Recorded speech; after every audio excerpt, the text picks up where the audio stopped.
PYX 106. 1-800-LAW-1010, 1-800-LAW-1010.com. On the phone from Martin Harding and Mazzotti, our buddy Chaz, Charles Farcher. How you doing, man? Good. Good to talk to you guys. Hey, Chaz, help me out here. I read the story. We've been sitting on it for a week just because we were waiting for you to get on here. But there's accusations of Albany cops after a warrantless search. And, you know, I only half-read stories. But I feel like some guy who got busted says, I'm missing $3,000, and the cops say we don't have $3,000. Right. Is that the story? I think you got the crux of it there. Sounds like something out of the movie Training Day here. Yeah, a little bit of, pocket cash for the college fund, right?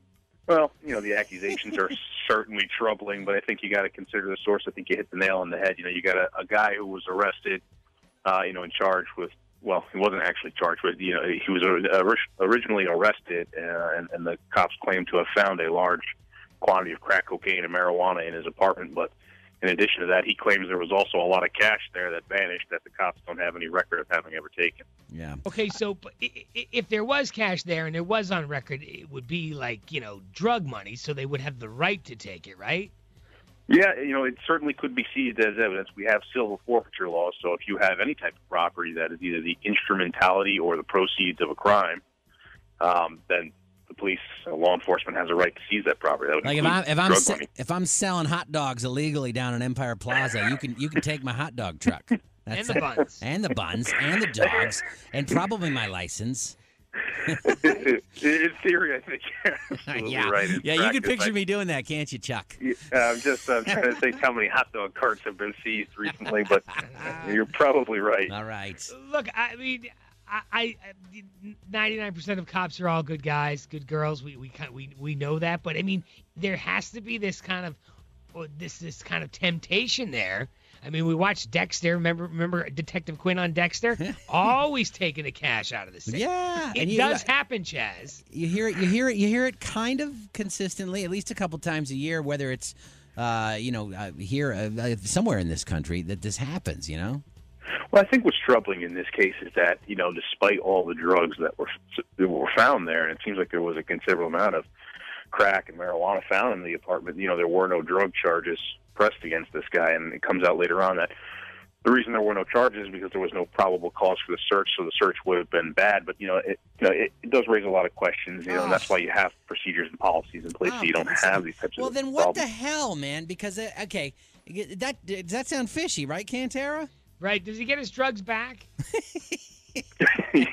Yeah, right. That's the return policy. Well, if there's no charges, they return your drugs to you. But I'm okay. So now I'm thinking the cops have two strikes. It was a warrantless search, and he claims there was $3,000 that should be returned to him. Now I'm kind of leaning towards the crackhead, and I don't normally do that. But I like I said, I would hope you'd give the benefit of the doubt to the police officers. It's a tough job. Yep. But for some of the cops involved here, it's also not the first go-around. At least one of the detectives here, has had some similar accusations levied against him in terms of some questionable police work. I think there was an incident back in 2012 involving some massage parlors and, whether or not some recording devices had been active or not. So I think what's going to happen here is the police are going to do their own internal investigation, and when that's completed, it will be upon the district attorney's office to decide whether or not an independent investigation is necessary or not in this instance.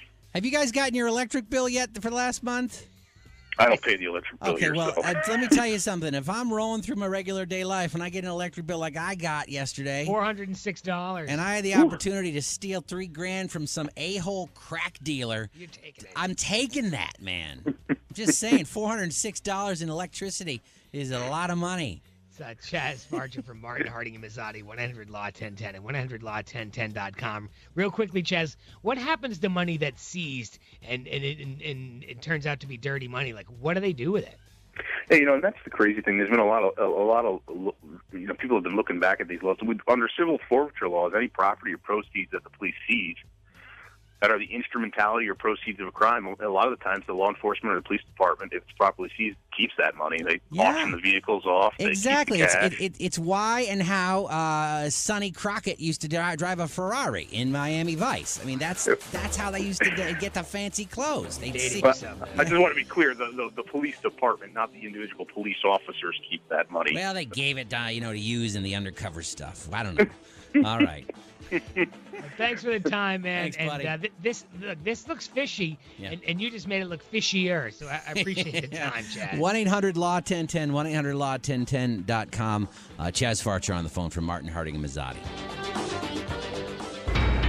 Quinn and Cantera. Slicing the righteous. Mornings on PYX 106.